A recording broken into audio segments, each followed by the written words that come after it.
Hi ವೀಕ್ಷಕರೇ, welcome to my channel ಮನೆ ಮಂದಿ ಊಟ. ವೀಕ್ಷಕರೇ, ನಾನಿವತ್ತೊಂದು ತುಂಬಾನೇ ಟೇಸ್ಟಿಯಾಗಿರುವಂಥ ಪನ್ನೀರ್ ಚೀಸ್ ದೋಸೆ ಹೇಗೆ ಮಾಡೋದು ಅಂತ ಹೇಳ್ಕೊಡ್ತೀನಿ. ಸಿಕ್ಕಾಪಟ್ಟೆ ಚೆನ್ನಾಗಿರುತ್ತೆ ವೀಕ್ಷಕರೇ. ದೋಸೆ ಅಂತೂ ಕ್ರಿಸ್ಪಿ ಅಂದರೆ ಕ್ರಿಸ್ಪಿಯಾಗಿರುತ್ತೆ. ಎಷ್ಟು ಕ್ರಿಸ್ಪಿಯಾಗಿರುತ್ತೆ ಅಂದ್ಬಿಟ್ಟು ನಾನು ತೋರಿಸ್ತೀನಿ. ಬೇಕಾದರೆ ತುಂಬ ಕ್ರಿಸ್ಪಿಯಾಗಿರುತ್ತೆ ಮತ್ತು ಟೇಸ್ಟ್ ಅಂತೂ ಅಲ್ಟಿಮೇಟ್ ಆಗಿರುತ್ತೆ. ನೋಡಿ ವೀಕ್ಷಕರೇ, ಎಷ್ಟು ಕ್ರಿಸ್ಪಿಯಾಗಿದೆ ಅಂದರೆ ಅಷ್ಟು ಕ್ರಿಸ್ಪಿಯಾಗಿದೆ. ಸಿಕ್ಕಾಬಟ್ಟೆ ಟೇಸ್ಟಿಯಾಗಿರುವಂಥ ದೋಸೆ ಮಾಡೋದು ಕೂಡ ತುಂಬಾ ಈಸಿ ವೀಕ್ಷಕರೇ. ಇದಕ್ಕಿಂತ ಮುಂಚೆ ಯಾರು ನನ್ನ ಚಾನಲಿಗೆ ಸಬ್ಸ್ಕ್ರೈಬ್ ಆಗಿಲ್ಲ, ಸಬ್ಸ್ಕ್ರೈಬ್ ಆಗಿ. ಈಗ ನಾನು ಹೇಗೆ ಮಾಡೋದು ಅಂತ ಹೇಳ್ಬಿಟ್ಟು ತೋರಿಸ್ತಾ ಹೋಗ್ತೀನಿ ವೀಕ್ಷಕರೇ. ನೋಡಿ ಎಷ್ಟು ಚೆನ್ನಾಗಿದೆ ಅಂದರೆ ಅಷ್ಟು ಚೆನ್ನಾಗಿರೋವಂಥ ಒಂದು ದೋಸೆ ರೆಡಿಯಾಗೋಗಿದೆ ವೀಕ್ಷಕರೇ. ಬನ್ನಿ ಹೇಗೆ ಮಾಡೋದು ಅಂತ ಹೇಳ್ಬಿಟ್ಟು ಈಗ ಹೇಳ್ತಾ ಹೋಗ್ತೀನಿ. ಈಗ ಹೇಗೂ ನೀವು ಮನೆಯಲ್ಲಿ ದೋಸೆ ಹಿಟ್ಟನ್ನು ರೆಡಿ ಮಾಡಿ ಇಟ್ಕೊಂಡಿರ್ತೀರಲ್ವಾ, ಸೇಮ್ ದೋಸೆ ಹಿಟ್ಟೇನೇನೆ, ಅದಕ್ಕೇನು ಸ್ಪೆಷಲ್ ದೋಸೆ ಹಿಟ್ಟಂತ ಏನೇನಿಲ್ಲ. ಸ್ವಲ್ಪ ಹೆಂಚನ್ನು ಕಾಯಿಸ್ಕೊಂಡ್ಬಿಟ್ಟು ಸ್ವಲ್ಪ ನೀರನ್ನು ಸ್ವಲ್ಪ ಸ್ಪ್ರಿಂಕಲ್ ಮಾಡಿ, ಆವಾಗ ನೀರನ್ನು ಸ್ಪ್ರಿಂಕಲ್ ಮಾಡಿದಾಗ ಮಾಡ್ರೇಟಾಗಿ ಕಾಯುತ್ತೆ ಹೆಂಚು. ಆವಾಗ ನಾವು ಒಂದೇ ಒಂದು ಅಥವಾ 1.5 ಸ್ಪೂನಷ್ಟು ಹಿಟ್ಟನ್ನು ಹಾಕಬೇಕಾಗುತ್ತೆ, ದೋಸೆ ಹಿಟ್ಟು. ನೋಡಿ, ಈ ಥರ ಹಾಕ್ಬಿಟ್ಟು ಕ್ಲೀನಾಗಿ ರೌಂಡಕ್ಕೆ ತಿರುಗಿಸ್ಕೊಂತ ಬರಬೇಕಾಗತ್ತೆ. ದೋಸೆ ಆ್ಯಸ್ ಇಟ್ ಈಸ್ ನಾವು ಹೆಂಗೋ ಹಾಕ್ತೀವಲ್ಲ, ಸೇಮ್ ಅದೇ ಥರನೇ ದೋಸೆ ಹಾಕಬೇಕಾಗತ್ತೆ. ಫಸ್ಟು ನೋಡಿ ಹಾಕಿದ್ದೀನಿ. ನಿಮಗೆ ಎಷ್ಟು ಅಗಲ ಬೇಕು ಅನಿಸುತ್ತೆ ಅಷ್ಟು ಅಗಲ ನೀವು ಹಾಕೋಬೋದು ವೀಕ್ಷಕರೇ. ನೋಡಿ ಇವಾಗ ಹಾಕಿದ್ದಾಗಿದೆ. ಇದಾದ ನಂತರ ನಾನು ಅದಕ್ಕೆ ಬೆಣ್ಣೆ ಹಾಕ್ತೀನಿ. ನಿಮ್ಮ ಮನೆಯಲ್ಲಿ ಯಾವ ಬೆಣ್ಣೆ ಇದೆ ಅದನ್ನೇ ಯೂಸ್ ಮಾಡಿ. ಇಲ್ಲಿ ನಾನು ನೋಡಿ ಅಮೂಲ್ನವ್ರದ್ದು ಬೆಣ್ಣೆ ಹಾಕ್ತಾ ಇದ್ದೀನಿ ನಾನು. ಈ ಅಮೂಲ್ ಬೆಣ್ಣೆನ ಇವಾಗ ನಾನು ಮಧ್ಯದಲ್ಲಿ ಹಾಕ್ತೀನಿ. ನೋಡಿ ಇದು ಕೂಡ ನಿಮಗೆ ಮಾರ್ಕೆಟ್ಗಳಲ್ಲಿ ಸಿಗುತ್ತೆ, ಸೂಪರ್ ಮಾರ್ಕೆಟ್ಗಳಲ್ಲಿ. ಸೊ ಈ ಥರ ಸಿಂಗಲ್ ಆದರೂ ತೊಗೋಬೋದು, ಇಲ್ಲ ನಿಮ್ಮ ಮನೆಯಲ್ಲಿ ಬೆಣ್ಣೆ ಇದೆ ಅಂದರೆ ಯಾವ ಬೆಣ್ಣೆನಾದರೂ ಯೂಸ್ ಮಾಡ್ಬೋದು. ನೋಡಿ ಇವಾಗ ಬೆಣ್ಣೆ ಹಾಕಿದ್ದೀನಿ. ಹಾಕಿದ ನಂತರ ಇದಕ್ಕೆ ನಾನು 3 ರಿಂದ 4 ಟೇಬಲ್ ಸ್ಪೂನಷ್ಟು ಈರುಳ್ಳಿ ಹಾಕ್ತೀನಿ. ಸಣ್ಣಕ್ಕೆ ಹೆಚ್ಚಿಟ್ಕೊಂಡಿರೋ ಅಂಥ ಈರುಳ್ಳಿನ ಹಾಕ್ತಾ ಇದ್ದೀನಿ. ನೋಡಿ ಇವಾಗ ಹಾಕಿದ್ದೀನಿ. ನಿಮಗೆ ಫಿಲ್ಲಿಂಗ್ ಎಷ್ಟು ಬೇಕೋ ಅದರ ಅನುಸಾರ ನೀವು ಈರುಳ್ಳಿ ಎಲ್ಲ ಹಾಕೋಬೋದು ವೀಕ್ಷಕರೇ. ಅದಾದ ನಂತರ ಕ್ಯಾಪ್ಸಿಕಮ್ನು ಕೂಡ ನಾನು ಸಣ್ಣದಾಗಿ ಹೆಚ್ಚಿಟ್ಕೊಂಡಿದ್ದೆ. ಈಗ ಈರುಳ್ಳಿ ಹೆಚ್ಚಿಟ್ಕೊಳ್ತೀವಲ್ಲ ಅದೇ ಥರನೇ ಸಣ್ಣದಾಗಿ ಹೆಚ್ಚಿಟ್ಕೊಂಡಿದ್ದೆ. ಕ್ಯಾಪ್ಸಿಕಮ್ನು ಕೂಡ ಇವಾಗ ನಾನು ಆ್ಯಡ್ ಮಾಡ್ಕೊಂಡಿದ್ದೀನಿ. ನೋಡಿ ಇಲ್ಲಿ ಕ್ಯಾಪ್ಸಿಕಮ್, ಈರುಳ್ಳಿ ಎಲ್ಲದನ್ನು ಕೂಡ ನಿಮ್ಮ ಇಚ್ಛಾನುಸಾರ ಹಾಕೊಳ್ಳಿ, ನಿಮಗೆ ಎಷ್ಟು ಫೀಲಿಂಗ್ ಬೇಕೋ ಅಷ್ಟರ. ಅದಾದ ನಂತರ ಇಲ್ಲಿ ಕೊತ್ತಂಬರಿ ಸೊಪ್ಪನ್ನು ಕೂಡ 1 ಟೇಬಲ್ ಸ್ಪೂನಷ್ಟು ಹಾಕಿದ್ದೀನಿ ವೀಕ್ಷಕರೇ.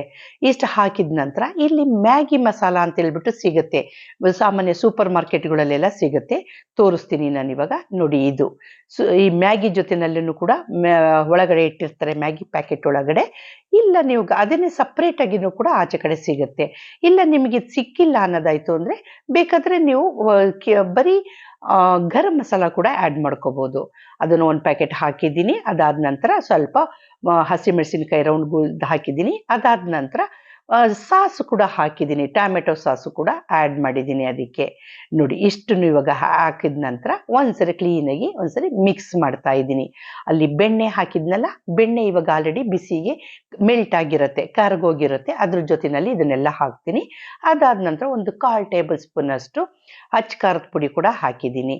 ಖಾರದ ಪುಡಿ ತುಂಬ ಹಾಕೊಳ್ಳೋಕೆ ಹೋಗ್ಬೇಡಿ, ಏಕೆಂದರೆ ಆಲ್ರೆಡಿ ನಾನು ಹಸಿಮೆಣಸಿನ್ಕಾಯಿ ಹಾಕಿದ್ದೀನಿ ಅಲ್ವಾ, ಹಾಗಾಗಿ ಜಾಸ್ತಿ ನಾನು ಹಾಕ್ಕೊಂಡಿಲ್ಲ.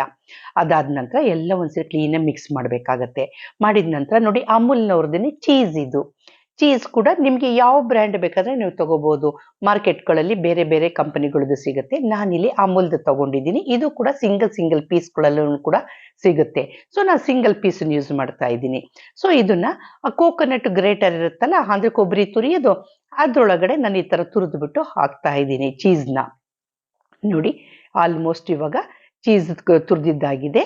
ಅದಾದ ನಂತರ ನೋಡಿ ಸಣ್ಣದಾಗಿ ಪೀಸ್ ಮಾಡಿ ಇಟ್ಕೊಂಡಿರೋ ಅಂಥ ಪನ್ನೀರ್ ಕೂಡ ಇವಾಗ ನಾನು ಆ್ಯಡ್ ಮಾಡ್ತಾ ಇದ್ದೀನಿ.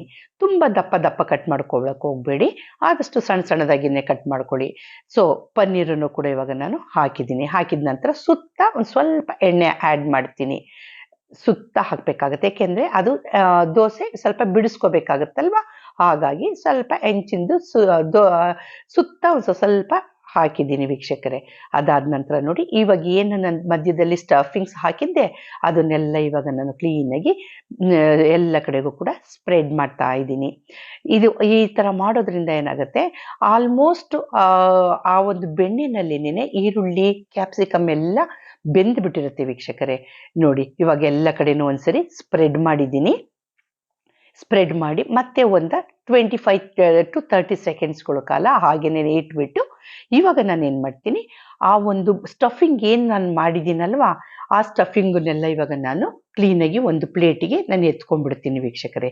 ನೋಡಿ ಕಾಣಿಸ್ತಾ ಇದೆಲ್ಲ, ಈ ಥರ ಸ್ಟಫಿಂಗನ್ನೆಲ್ಲ ನಾನು ಒಂದು ಪ್ಲೇಟಿಗೆ ಎತ್ಕೊಂಡ್ಬಿಟ್ಟು ಸೈಡಿಗೆ ಇಟ್ಕೊಳ್ಳೋದ್ರಿಂದ ಏನಾಗುತ್ತೆ, ದೋಸೆ ಜೊತೆನಲ್ಲಿ ನಾವು ಎತ್ಕೊಂಡು ಕೂಡ ತಿನ್ಬೋದು. ನಾನು 2 ವಿಧಾನದಲ್ಲಿ ನಾನು ಇವತ್ತು ತೋರಿಸ್ತಾ ಇದ್ದೀನಿ. ನೋಡಿ ಇದು ಮೊದಲನೇ ವಿಧಾನ. ಇದು ಮೇಲಿಂದ ಎಲ್ಲ ತೆಕ್ಕೊಂಡ್ಬಿಟ್ಟು ಇವಾಗ ನಾನು ಎತ್ತಿಟ್ಕೊಂಡಿದ್ದೀನಿ ಪ್ಲೇಟ್ನಲ್ಲಿ. ಅದಾದ ನಂತರ ಇವಾಗ ದೋಸೆನ ಇವಾಗ ತೆಕ್ಕೊಳ್ತಾ ಬರ್ತಾ ಇದ್ದೀನಿ. ನೋಡಿ ಸೂಪರ್ ಅಂದರೆ ಸಖತ್ ಕ್ರಿಸ್ಪಿಯಾಗಿ ಬಂದಿರುತ್ತೆ ವೀಕ್ಷಕರೇ. ತುಂಬ ಗರಿಯಾಗಿ ಬಂದಿರುತ್ತೆ. ನೋಡಿ ಕಾಣಿಸ್ತಾ ಇದೆಲ್ಲ. ಇವಾಗ ನೋಡಿ ಮಗ್ಚಾಕಿದ್ದೀನಿ. ಈಗ ಇದನ್ನ ಎತ್ಕೊಂಡ್ಬಿಟ್ಟು ಇವಾಗ ನಾನು ಪ್ಲೇಟಿಗೆ ಇಟ್ಕೊತೀನಿ. ನೋಡಿ ಎಷ್ಟು ಕ್ರಿಸ್ಪಿಯಾಗಿ ಬಂದಿದೆ ದೋಸೆ, ಕಾಣಿಸ್ತಾ ಇದೆಲ್ಲ. ಈ ದೋಸೆನ ಇವಾಗ ನಾನು ಪ್ಲೇಟಿಗೆ ಹಾಕ್ಕೊಳ್ತೀನಿ. ನೋಡಿ ಇವಾಗ ತೋರಿಸ್ತಾ ಇದ್ದೀನಿ ಎಷ್ಟು ಕ್ರಿಸ್ಪಿಯಾಗಿ ಬಂದಿದೆ, ಕಾಣಿಸ್ತಾ ಇದೆಲ್ಲ. ಸೌಂಡಲ್ಲೇ ಗೊತ್ತಾಗ್ತಾ ಇದೆ ಎಷ್ಟು ಕ್ರಿಸ್ಪಿ ಇದೆ ಅಂತ ಹೇಳ್ಬಿಟ್ಟು. ಇವಾಗ 2ನೇ ದೋಸೆ ಕೂಡ ಅದೇ ಥರನೇ ಹಾಕ್ತೀನಿ. ಇವಾಗ ಸ್ವಲ್ಪ ನೀರನ್ನು ಸ್ಪ್ರಿಂಕಲ್ ಮಾಡ್ಕೊಂಡಾದ ನಂತರ ಒಂದು ಟಿಶ್ಯೂ ಪೇಪರಲ್ಲಿ ಅಥವಾ ಬಟ್ಟೆನಲ್ಲಿ ಒರೆಸ್ಕೊಂಡ್ಬಿಡಿ. ಒರೆಸ್ಕೊಂಡಾದ್ಮೇಲೆ ಈಗ 2ನೇದನ್ನು ಕೂಡ ದೋಸೆ ಹಾಕ್ತೀನಿ. ಇದು 2ನೇ ವಿಧಾನದಲ್ಲಿ ತೋರಿಸ್ತಾ ಇದ್ದೀನಿ ವೀಕ್ಷಕರೇ. ನೋಡಿ ಇವಾಗ ಇದನ್ನು ಕೂಡ ಇದೇ ಥರನೇ ಸ್ಪ್ರೆಡ್ ಮಾಡ್ಕೊಂತ ಬರ್ತೀನಿ. ನಿಮಗೆ ದೋಸೆ ಸೈಜ್ ಎಷ್ಟು ಬೇಕು ನೋಡಿಬಿಟ್ಟು ಅದರ ಅನುಸಾರವಾಗಿ ನೀವು ಹಿಟ್ಟನ್ನು ತಗೊಂಡು ಈ ಥರ ಸ್ಪ್ರೆಡ್ ಮಾಡ್ಕೊಳ್ತಾ ಬನ್ನಿ ವೀಕ್ಷಕರೇ. ನೋಡಿ ಇವಾಗ 2ನೇ ದೋಸೆನೂ ಕೂಡ ಇವಾಗ ಹಾಕಿದ್ದೀನಿ. ಹಾಕಿದ ನಂತರ ಅದೇ ಥರನೇ ಮತ್ತೆ ಏನು ಬೆಣ್ಣೆನ ನಾನು ಮಧ್ಯದಲ್ಲಿ ಹಾಕಿದ್ದೀನಿ. ಹಾಕಿದ ನಂತರ ಅದಕ್ಕೇನೂ ಕೂಡ ಇವಾಗ ನಾನು ಏನು ಆ್ಯಡ್ ಮಾಡಿದ್ದೆ ಮೊದಲನೇ ಸರಿ ಅದನ್ನೆಲ್ಲ ಆ್ಯಡ್ ಮಾಡ್ತಾ ಹೋಗ್ತೀನಿ. ಫಸ್ಟ್ ಕ್ಯಾಪ್ಸಿಕಮ್ ಹಾಕಿದ್ದೀನಿ. ಅದಾದ ನಂತರ ಈಗ ನೋಡಿ ಈರುಳ್ಳಿನೂ ಕೂಡ ಹಾಕಿದ್ದೀನಿ, ಕಾಣಿಸ್ತಾ ಇದೆಲ್ಲ. ಈರುಳ್ಳಿ ಹಾಕಿದ ನಂತರ ಸ್ವಲ್ಪ ಹಸಿಮೆಣಸಿನ್ಕಾಯಿ ಕೂಡ ಹಾಕಿದ್ದೀನಿ. ಅದಾದಮೇಲೆ ಕೊತ್ತಂಬರಿ ಸೊಪ್ಪು ಕೂಡ ಆ್ಯಡ್ ಮಾಡಿದ್ದೀನಿ. ಅದಾದ ನಂತರ ಇದಕ್ಕೂ ಕೂಡ ನಾನು ಅದು ಮ್ಯಾಗಿ ಮಸಾಲದ ಒಂದು ಪ್ಯಾಕೆಟು ಹಾಕ್ತಾ ಇದ್ದೀನಿ. ಅದಾದ ನಂತರ ಸ್ವಲ್ಪ ಖಾರದ ಪುಡಿ ಹಾಕಿದ್ದೀನಿ, ಒಂದು 1/4 ಟೇಬಲ್ ಸ್ಪೂನ್ ಅಷ್ಟು. ಇಷ್ಟನ್ನು ಹಾಕಿದ ನಂತರ ಸ್ವಲ್ಪ ಸಾಸ್ ಕೂಡ ಇವಾಗ ಹಾಕಿದ್ದೀನಿ. ಹಾಕಿದ ನಂತರ ಇವಾಗ ಸುತ್ತ ಮತ್ತೆ ಒಂದ್ಸಗೇನು ಎಣ್ಣೆನ ಎಲ್ಲ ಕಡೆಗೂ ಕೂಡ ಸ್ಪ್ರಿಂಕಲ್ ಮಾಡಿಕೊಂಡು ಮತ್ತೆ ಸುತ್ತ ಹಾಕೊಂಡು ಬರ್ತೀನಿ ವೀಕ್ಷಕರೇ. ನೋಡಿ ಕಾಣಿಸ್ತಾ ಇದೆಲ್ಲ.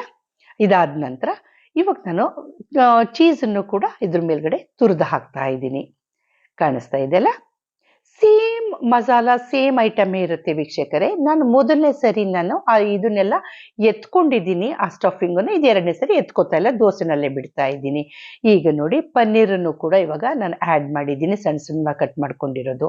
ಅದಾದ ನಂತರ ಈಗ ನೋಡಿ ಎಲ್ಲ ಕ್ಲೀನಾಗಿ ಒಂದ್ಸರಿ ಮಿಕ್ಸ್ ಮಾಡ್ತಾ ಇದ್ದೀನಿ. ಆ ಬೆಣ್ಣೆ ಜೊತೆನಲ್ಲಿ ಎಲ್ಲ ಕ್ಲೀನಾಗಿ ಬೆಂದ್ಬಿಟ್ಟಿರುತ್ತೆ, ಇವಾಗ ಆಲ್ಮೋಸ್ಟ್ ಬೆಂದಿರುತ್ತೆ, ಕಾಣಿಸ್ತಾ ಇದೆಯಲ್ಲ. ಈಗ ನಾನು ಈ ಥರ ಎಲ್ಲ ಕಡೆನೂ ಕೂಡ ಸ್ಪ್ರೆಡ್ ಮಾಡ್ಕೊಂತ ಬರ್ತೀನಿ ವೀಕ್ಷಕರೇ, ಕಾಣಿಸ್ತಾ ಇದೆಯಲ್ಲ. ನೋಡಿ ಫಸ್ಟ್ ಕ್ಲಾಸ್ ಆಗಿರೋವಂಥ ಒಂದು ಸ್ಟಫಿಂಗು ಕೂಡ ರೆಡಿ ಆಗೋಯ್ತು, ಕಾಣಿಸ್ತಾ ಇದೆಯಲ್ಲ. ಸೊ ಈ ಥರ ಮಾಡ್ಕೊಂಡಾದ ನಂತರ ನಾನು ಮೊದಲನೇ ದೋಸೆಗೆ ನಾನೆಲ್ಲ ಸ್ಟಫಿಂಗನ್ನು ಪ್ಲೇಟಿಗೆ ಎತ್ಕೊಂಡಿದ್ದೆ. ಇವಾಗ ನಾನು ಸ್ಟಫಿಂಗ್ ಎತ್ಕೊಳ್ಳೋದಿಲ್ಲ, ಅಲ್ಲೇ ದೋಸೆ ಒಳಗಡೆನೆ ಬಿಟ್ಬಿಡ್ತೀನಿ ವೀಕ್ಷಕರೇ. ನೋಡಿ ಈ ಥರನದನ್ನು ಕೂಡ ನೀವು ಮಾಡ್ಕೊಂಡು ತಿನ್ಬೋದು. ನೋಡಿ ಆಲ್ಮೋಸ್ಟ್ ಇವಾಗ ಕ್ರಿಸ್ಪಿಯಾಗಿ ಗರಿಯಾಗಿ ಬೆಂದ್ಬಿಟ್ಟಿದೆ ದೋಸೆ.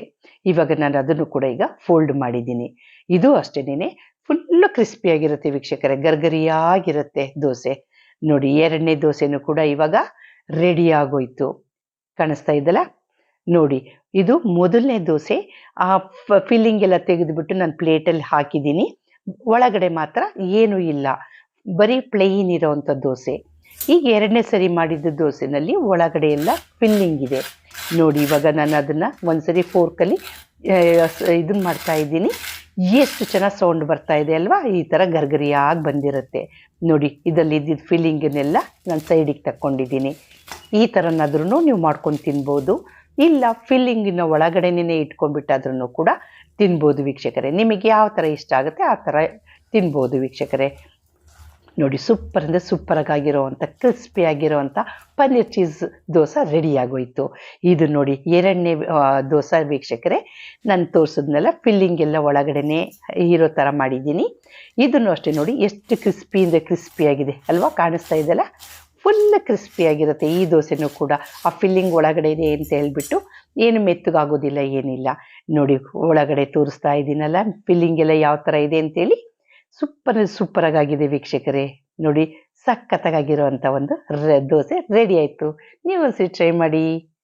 Thank you.